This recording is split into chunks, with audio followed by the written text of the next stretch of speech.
Hello. आजची पीसीबीची taste झाल्यानंतर काही स्टुडंटचे मला मेसेज होते की सर काही क्वेश्चन्स स्पेसिफिकली केमिस्ट्री आणि बायोचे त्या पोर्शनवर आले की जो यावर्षी एनटीएनं रिमूव्ह केलाय बुक्समधनं किंवा सिलेबसमधनं जो पोर्शन रिमूव्ह आहे त्याच्यावरती काही थोडेसे क्वेश्चन्स आले होते. तर त्या सगळ्यांना माझं हे सांगणं आहे, दरवर्षीप्रमाणे याही वर्षी आपण महाराष्ट्रात सर्वात जास्त बायोलॉजीच्या टेस्ट कंडक्ट केलेल्या आहेत. स्टुडंट आपल्याकडचे असोत किंवा बाकी कुठलेही असोत, सर्वांना माझं हे सांगणं आहे की ज्यावेळेला आपण वर्षभर एवढ्या सगळ्या टेस्ट देत असतो, आपली टेस्ट सिरीज सुरू होत असताना किंवा त्याही पूर्वी मी बऱ्याचदा तुम्हाला बोललो होतो की मी इतक्या टाईपचे पेपर्स तुमचे कंडक्ट करेल लेवल वाईज किंवा व्हरायटी वाईज की तुम्हाला शेवटी तुम्ही सरप्राईज नाही होणार. आणि त्यासाठीच आजचाही पेपर मी त्या अकॉर्डिंगली डिझाईन केला होता. तर सांगायचं तात्पर्य असं आहे की ज्यावेळेला आपण वर्ष दीड वर्ष रिपीटर्स असतील तर 1 वर्ष आणि जे फ्रेशर्स आहेत ते जे काय 2 वर्ष प्रिपरेशन करत असतात, आपण जे रिपीटेड टेस्ट देत असतो, तर त्या टेस्टमध्ये आपला एक माइंडसेट बनत जातो की आपला पेपर आपल्या प्रिपरेशनच्या अकॉर्डिंगली असा जायला पाहिजे, एवढ्या वेळात कम्प्लीट व्हायला पाहिजे. माझी पर्सनली अशी इच्छा असते की मी तुमचा तो माइंडसेट क्रिएट होऊ न द्यावा, वेळोवेळी तुम्हाला सरप्राइजेस द्यावे, वेळोवेळी तुमच्या अपेक्षेपेक्षा वेगळा काहीतरी पेपर काढावा, नीटच्या लेवलचाच पण तुम्ही सरप्राईज व्हाल असा.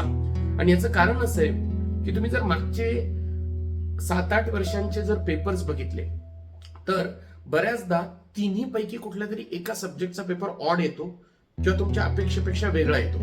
आणि जर का तुम्ही मेंटली त्याला प्रिपेअर्ड नसाल तर तिथे तुम्ही सरप्राईज होतात. मी माझा वैयक्तिक अनुभव सांगतो की मी ज्या वर्षी मेडिकल एंट्रन्स दिली होती त्या वर्षी आम्हाला जी फिजिक्स केमिस्ट्री आणि बायोलॉजीची सवय होती की असा पेपर असायला पाहिजे, या लेवलचा असायला पाहिजे, त्यापेक्षा फिजिक्सचा पेपर बराच वेगळा आला. तिथं फिजिक्सचा पेपर, फिजिक्सचे क्वेश्चन लवकर सॉल्व्हच होत नव्हते. मग त्यावेळेला याचा एक्सपिरियन्स नसल्यामुळे सुरुवातीचा काही वेळ मी गोंधळलो. सुदैवानं मी त्याच्यातनं सावरलो, पेपर चांगला गेला, माझा स्कोरही चांगला आला आणि मी मेडिकल कॉलेजला लागलो.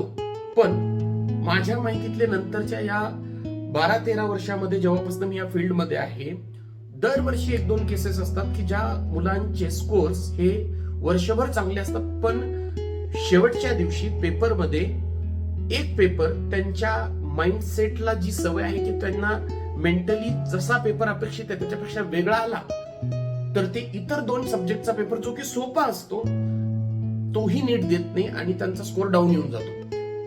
आणि ऍक्च्युली जर बघितलं तर जो पेपर टफ येतो, ज्या सब्जेक्टचा पेपर टफ येतो, तो तुम्हाला एकट्याला नाही, तो संपूर्ण महाराष्ट्रातले मुलं जे यावर्षी नीट देत आहेत त्या सगळ्यांना त्यावेळेला तो टफ जात असतो. पण हे आपल्याला एक्झाम हॉलमधनं बाहेर आल्यावर कळतं की पेपरच अवघड होता, फक्त आपल्याला एकट्याला अवघड जात नाही. आणि आपण चूक ही करतो की एक सब्जेक्ट अवघड गेला, सपोज फिजिक्सचा पेपर अवघड गेला, तर मग त्याच फ्रस्ट्रेशन मध्ये आपण बायो आणि केमिस्ट्री सॉल्व्ह करतो, ओव्हरऑल तिन्हीची टोटल डाऊन करून घेतो.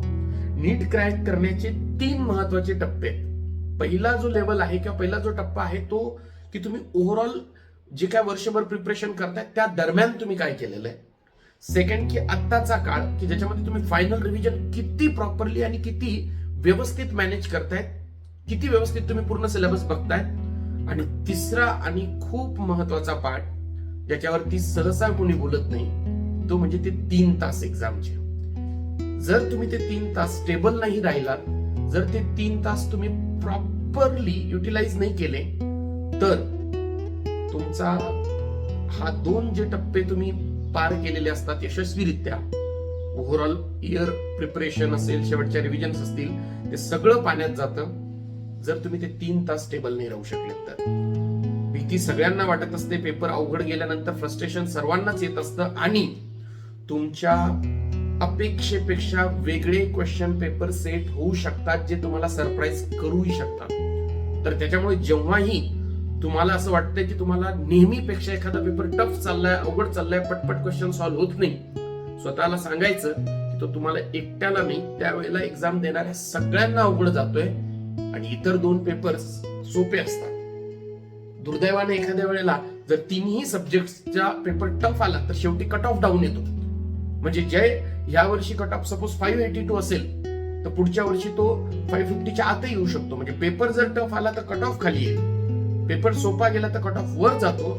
सांगायचं तात्पर्य एवढंच की त्या 3 तासामध्ये जर का तुम्हाला असं वाटलं की तुमच्या रेग्युलर पॅटर्न पेक्षा काहीतरी वेगळं घडतंय, तर माझं एवढंच सांगणं आहे की मेंटली स्टेबल राहा, जमेल तितकं शांततेत पेपर सॉल्व्ह करा आणि 3 तासामध्ये पूर्ण पेपर कंप्लीट करा.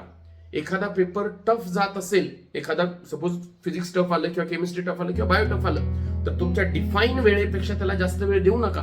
हे डिफाईन वेळेवर मी येत्या 2 दिवसामध्ये एक सेपरेट व्हिडिओ तयार करेल की ज्याच्यामध्ये मी तुम्हाला पेपरचं टाइम मॅनेजमेंट, जे की ऑलरेडी आपल्याकडच्या स्टुडंट्सला मी सांगितलेलं आहे, पण सगळ्यांसाठी 2 दिवसामध्ये एक व्हिडिओ येईल की ज्याच्यामध्ये फायनल टाइम मॅनेजमेंट कसं असावं जेणेकरून पेपर कम्प्लीटच होईल. पण तो विषय वेगळा आहे. इथं मला एवढंच सांगायचंय की पेपर अनपेक्षित आला तर मेंटली पॅनिक न होता स्टेबल राहून पेपर सॉल्व्ह करायचा.